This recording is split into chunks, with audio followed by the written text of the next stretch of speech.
नमस्कार दोस्तों, मैं यशपाल सिंह आप सभी का इस चैनल पर हार्दिक स्वागत करता हूं। हम केमिस्ट्री सेक्शन में एलिमेंट टॉपिक को लेकर चर्चा कर रहे थे और जिसमें पिछले वीडियो आप सभी ने देखे भी होंगे। अब इसी की कड़ी में जुड़ते हुए हम लोग चर्चा करेंगे इसी एलिमेंट में। जो हमारा टॉपिक होने वाला है उसका नाम है मेटल, जिसे हम कहते हैं धातु। क्योंकि एलिमेंट को हमने 3 पार्ट्स में डिवाइड किया था, मेटल में यानी धातु, और नॉन मेटल अधातु, और मेटालॉइड यानी उपधातु में। तो अभी जो हमारा महत्वपूर्ण टॉपिक होने वाला है वो है मेटल। जैसा कि हम जानते हैं कि हमारे दैनिक जीवन में बहुत सारी मेटल्स यानी धातुओं का यूज़ किया जाता है। जैसे कि आप देखें गोल्ड, सिल्वर, प्लेटिनम, ये वो मेटल्स हैं जिनका यूज़ ऑर्नामेंट्स यानी आभूषण बनाने में किया जाता है। इसके अलावा आयरन, ऐसा मेटल जिसका यूज़ सबसे ज़्यादा होता है, सबसे ज़्यादा। एग्जाम में क्वेश्चन पूछा भी जा चुका है कि वो मेटल कौन सा है जिसका यूज सबसे ज़्यादा होता है, तो आप कहेंगे आयरन यानी लोहा। कॉपर, कॉपर यानी तांबा, जिसके बर्तन भी होते हैं। एल्यूमिनियम, एल्यूमिनियम के भी बर्तन होते हैं। ठीक है, तो कॉपर के वायर बनाए जाते हैं, बर्तन भी बनाए जाते हैं, और भी कई जगह इसका यूज़ किया जाता है।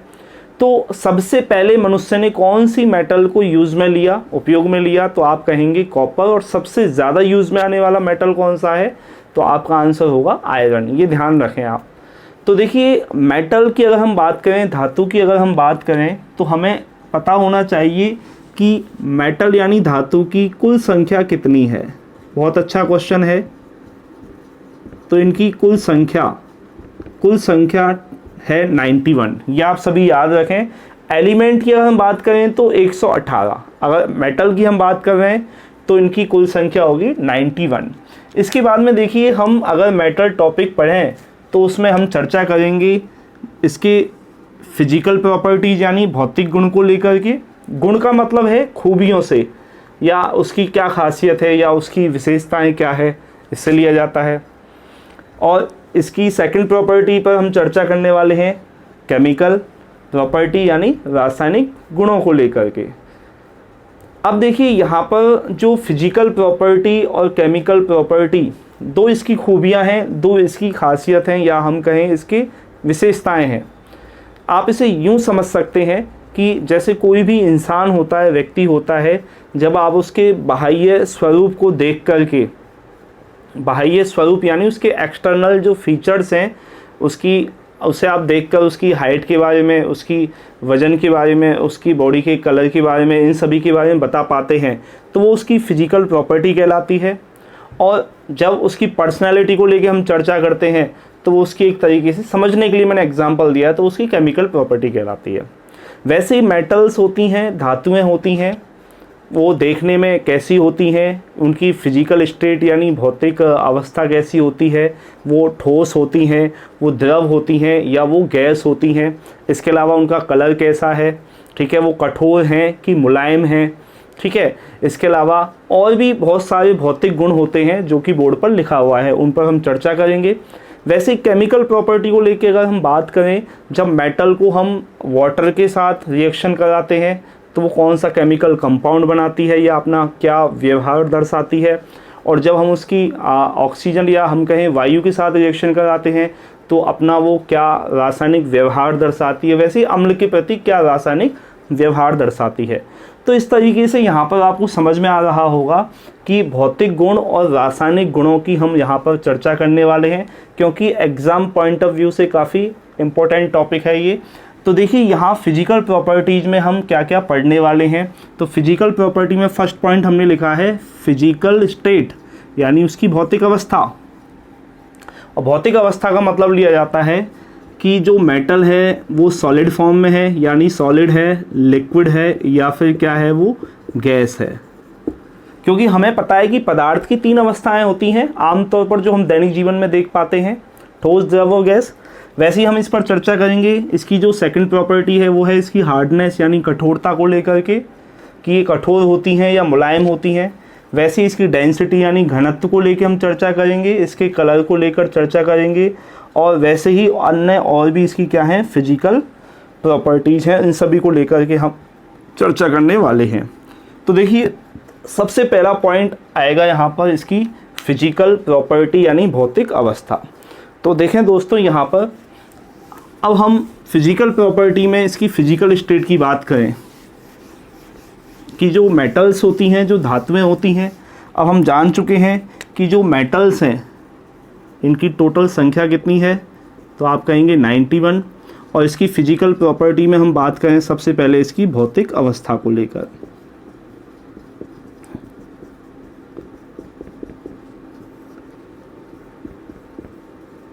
फिजिकल स्टेट, तो देखिए हमें पता होना चाहिए कि सभी धातुएं क्या होती हैं, ठोस, द्रव और गैस, 3 अवस्थाएं होती हैं। लेकिन आपको क्या याद रखना है कि जो धातुएं होती हैं वो धातुएं कौन कौन सी अवस्था में पाई जाती हैं। धातुएं पाई जाती हैं ठोस अवस्था में और द्रव अवस्था में, गैसीय अवस्था में नहीं पाई जाती।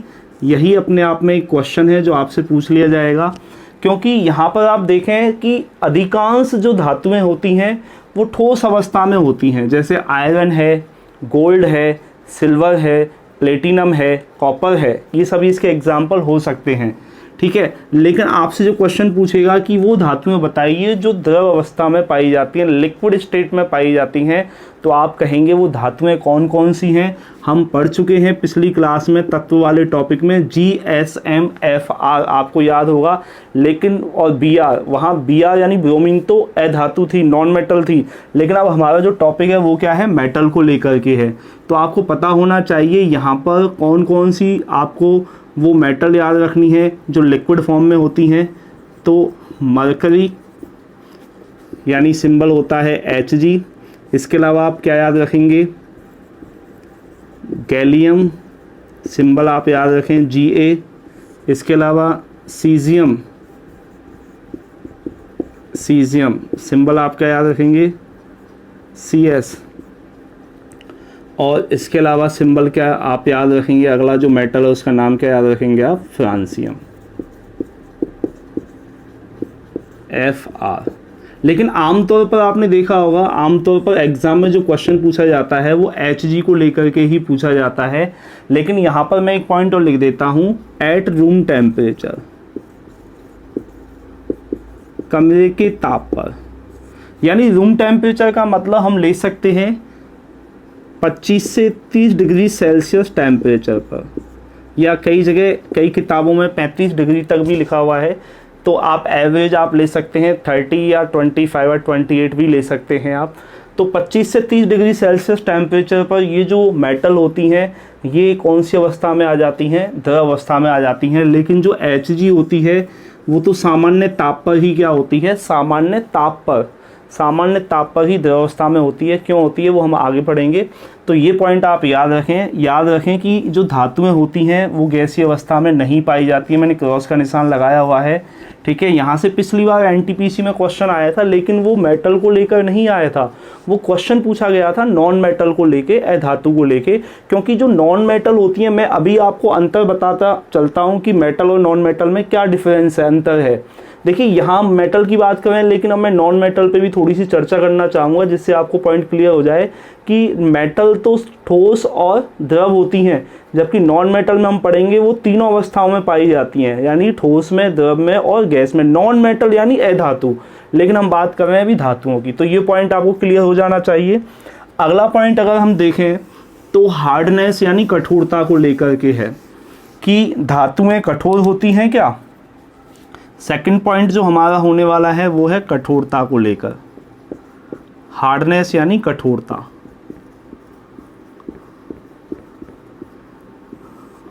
ठीक है, कठोर का मतलब आप लेते हैं ठोस अवस्था की फॉर्म में, यानी कोई भी ठोस वस्तु है और जब आप उसे गर्म करें और गर्म करने पर जब वो पिघलना स्टार्ट कर दे तो आप कहेंगे वो उसका क्या कहलाएगा, मेल्टिंग पॉइंट कहलाएगा। सही बात। लेकिन यहाँ से हमें उसकी कठोरता का भी पता चलता है, यानी हम ये कह सकते हैं कि जिस धातु का या जिस पदार्थ का मेल्टिंग पॉइंट ज़्यादा होगा, फिर से सुने, ठोस को द्रव में बदलने पर जो ताप दिया जाता है, या यूँ कहें वह ताप जिस पर कोई ठोस पदार्थ द्रव अवस्था में बदलना प्रारंभ कर दे, या वह ताप जिस पर कोई ठोस पदार्थ पिघलना प्रारंभ कर दे, वही उसका क्या कहलाएगा, मेल्टिंग पॉइंट कहलाएगा।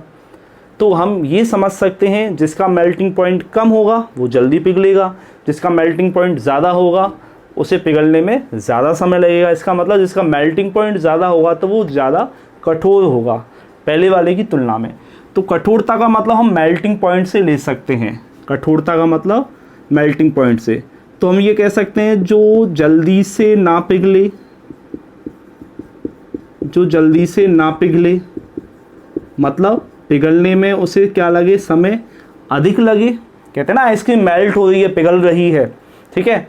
तो जो जल्दी से ना पिघले, इसका मतलब ये हुआ अर्थात इनका जो गलनांक बिंदु होगा, इनका जो गलनांक बिंदु यानी गलन यानी मेल्टिंग पॉइंट, यानी जिसका मेल्टिंग पॉइंट क्या होगा, इनका मेल्टिंग पॉइंट क्या होगा, हाई होगा। तो जिसका मेल्टिंग पॉइंट हाई होगा वो क्या होगा, कठोर होगा, और जिसका मेल्टिंग पॉइंट क्या होगा, कम होगा, तो वो सॉफ्ट हो जाएगा।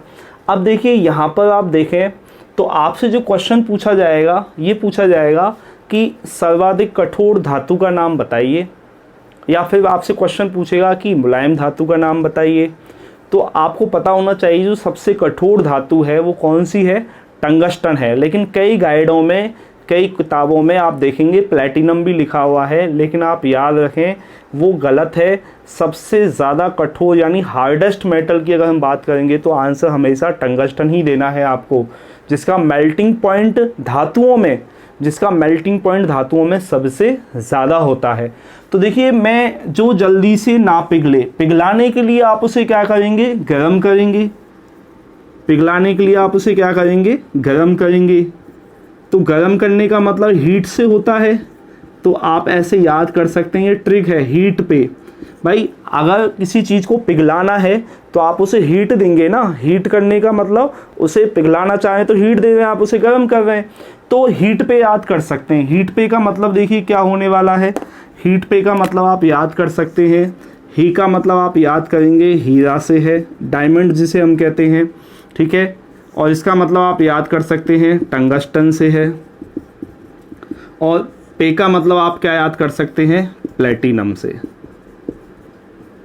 तो देखिए यहाँ पर आप देखें तो मैंने 3 पॉइंट लिखे हैं, लेकिन आपको थोड़ा सा मैं अंतर करके पढ़ा रहा हूँ आपको मेटल और नॉन मेटल के बीच में, कन्फ्यूजन नहीं होगा आपको, ये ध्यान रखें। और एग्जाम में क्वेश्चन किस फॉर्मेट में आते हैं उसी हिसाब से मैं आपको पढ़ा रहा हूँ यहाँ पर, ये खास बात है। देखिए एक तो भोजन बनाना, पकाना और फिर उसे खाना और डाइजेस्ट करना, और एक आपको पका पकाया भोजन मिले, सिर्फ आपका काम क्या होता है कि उस भोजन को अच्छे से चबा करके खाना है और उसे डाइजेस्ट करना है। बस यही है इस क्लास में कि आपको पका पकाया मिल रहा है सब कुछ, आपको तो अच्छे से उसे समझ करके उसे डाइजेस्ट करना है, उसे याद कर लेना है उसे, ठीक है। तो यहाँ पर आप देखें ये आपको अंतर पता होना चाहिए कि टंगस्टन का सिंबल होता है W और प्लेटिनम का सिंबल होता है Pt, ठीक है। और हीरा जो होता है वो कार्बन एलोट्रॉप है, कार्बन का अपर रूप है। ये क्या है, ये कार्बन एलोट्रॉप यानी कार्बन अपर रूप है ये। अब ये कार्बन अपर रूप है क्योंकि ये बहुत सारे कार्बन परमाणुओं से मिलकर बना हुआ है, तो मैं इसका सिंबल C यानी कार्बन एलोट्रॉप से बना है, सॉरी कार्बन एलोट्रॉप है, यानी कार्बन का सिंबल आप जानते हैं क्या होता है, C होता है। तो देखिए यहाँ पर आप याद रखें, और कार्बन आपको पता होना चाहिए, कार्बन क्या है, कार्बन होता है अधातु। कार्बन क्या है, अधातु। अधातु यानी कि नॉन मेटल, और ये क्या है, तत्व है। हालांकि टंगस्टन भी तत्व है, लेकिन टंगस्टन क्या है यहाँ पर, टंगस्टन बताइए क्या है यहाँ पर, मेटल है, ये धातु है। और प्लेटिनम भी क्या है यहाँ पर, धातु यानी कि मेटल है। अब आपको तीनों में अंतर पता चल गया कि ये है तो तीनों तत्व यानी एलिमेंट, क्योंकि तत्व को हमने 3 भागों में डिवाइड किया हुआ था, धातु, अधातु और उपधातु में। लेकिन यहाँ पर आप ये देखें कि हीरा तो है नॉन मेटल यानी अधातु, टंगस्टन हो गया धातु, और ये भी प्लेटिनम क्या है, धातु।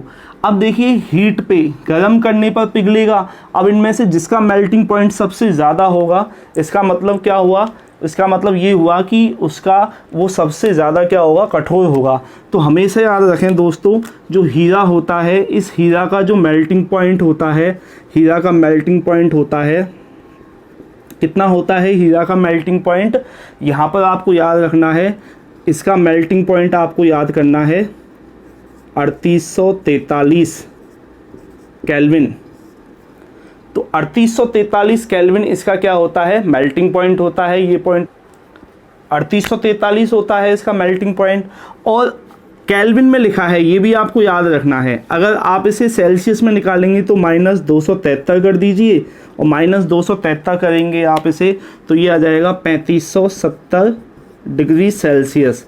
ये भी याद रखें, अक्सर आप लोग इसमें गलती कर जाते हैं कि केल्विन में दिया हुआ है या सेल्सियस में दिया हुआ है, क्योंकि टेम्परेचर को मेज़र करने के लिए हम 4 इकाइयों का यानी यूनिट्स का यूज़ करते हैं, केल्विन का, सेल्सियस का और र्यूमर का और फ़ारेनहाइट का। तो यहाँ ये याद रखना है। और जो टंगस्टन होता है, टंगस्टन का जो मेल्टिंग पॉइंट की अगर हम बात करें तो इसका होता है 3422 डिग्री सेल्सियस। ये मैं मेल्टिंग पॉइंट लिख रहा हूँ, ये ध्यान रखें आप। मेल्टिंग पॉइंट का मतलब है गलनांक बिंदु। हमने कहा जिसका मेल्टिंग पॉइंट हाई होगा वो क्या होगा? कठोर होगा, ठीक है ना। तो जिसका melting point high, melting point जिसका हाई होगा तो वह क्या होगा? कठोर होगा, ठीक है, हार्ड होगा।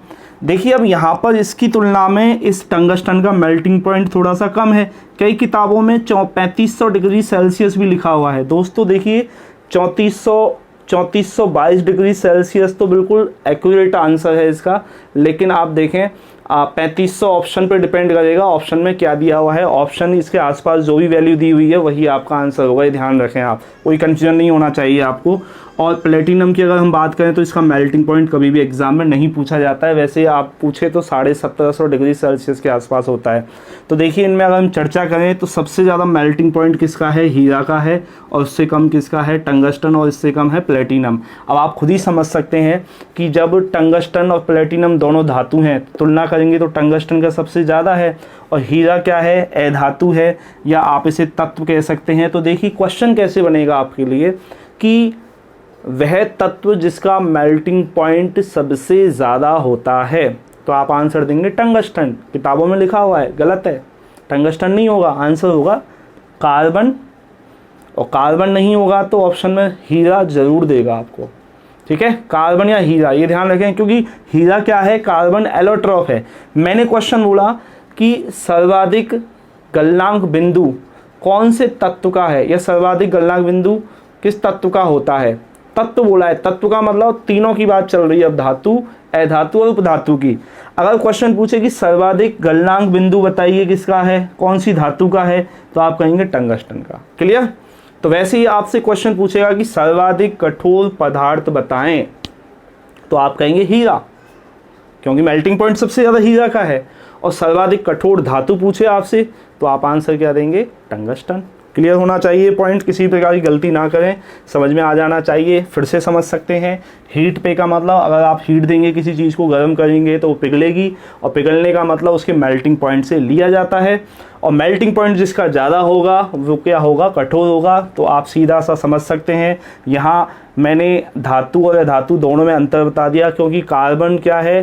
अधातु है, और इसका कार्बन एलोट्रॉप यानी अपर रूप हीरा होता है, जिसका मेल्टिंग पॉइंट इन दोनों की तुलना में क्या है? अधिक है। तो हीरा सर्वाधिक कठोर पदार्थ या तत्व है। तो मैं यहीं पर कुछ पॉइंट लिख देता हूँ, अगर ये बात आपको कुछ समझ में नहीं आ रही हो फिर भी